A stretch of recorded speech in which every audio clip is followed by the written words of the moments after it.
नमस्कार. मालिकेच्या पुढील काही भागांमध्ये आपल्याला पाहायला मिळणार आहे की अर्जुनला आता सायलीचं आय कार्ड सापडलेलं असतं. मग त्याने ते आय कार्ड आणलेलं असतं आणि अर्जुन म्हणत असतो की आता लवकरच सायली मी तुला तुझे आई बाबा मिळवून देणार आहे. म्हणजे लहानपणीची जी सायली आहे तिचं आय कार्ड ज्ञानेश्वर गुरुकुल विद्यामंदिर या शाळेमध्ये सायलीचं शिक्षण झालेलं होतं आणि शाळेत असतानाचं तिचं आय कार्ड मिळालेलं आहे. अर्जुनने ते आय कार्ड कपाटात ठेवलेलं असतं. आता सायली कपाटाकडे जाते. अर्जुनने तर ही सगळं शोधाशोध सुरूच ठेवलेली आहे, कारण त्याला सायलीच्या आईबाबांपर्यंत पोचायचं आहे आणि सायलीला ते सुख मिळवून द्यायचं आहे. सायली रूममध्ये आलेली असते, कपाट उघडते आणि पाहते तर काय, तिला धक्का बसतो. ती म्हणते की काय आहे हे, आणि मग आय कार्ड, आणि ती म्हणते माझं आय कार्ड.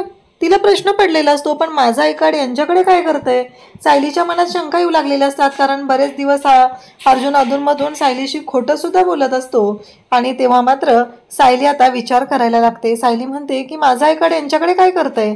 आणि तेव्हा मात्र सायलीने ते आय कार्ड हातात घेतलेलं असतं. अर्जुन तिथं आलेला असतो आणि सायली अर्जुनला विचारणार. तेवढ्यातच अर्जुन सांगू लागतो की ते आय कार्ड मी आणलंय. मला तुझ्या आईबाबांचा शोध घ्यायचा आहे. मला तुझे आईबाबा तुझ्यापर्यंत मिळवून द्यायचे आहेत, असं अर्जुन बोलत असतो. तेव्हा मात्र सायली तिथे येते आणि अर्जुनच्या पुढे रडायला लागते.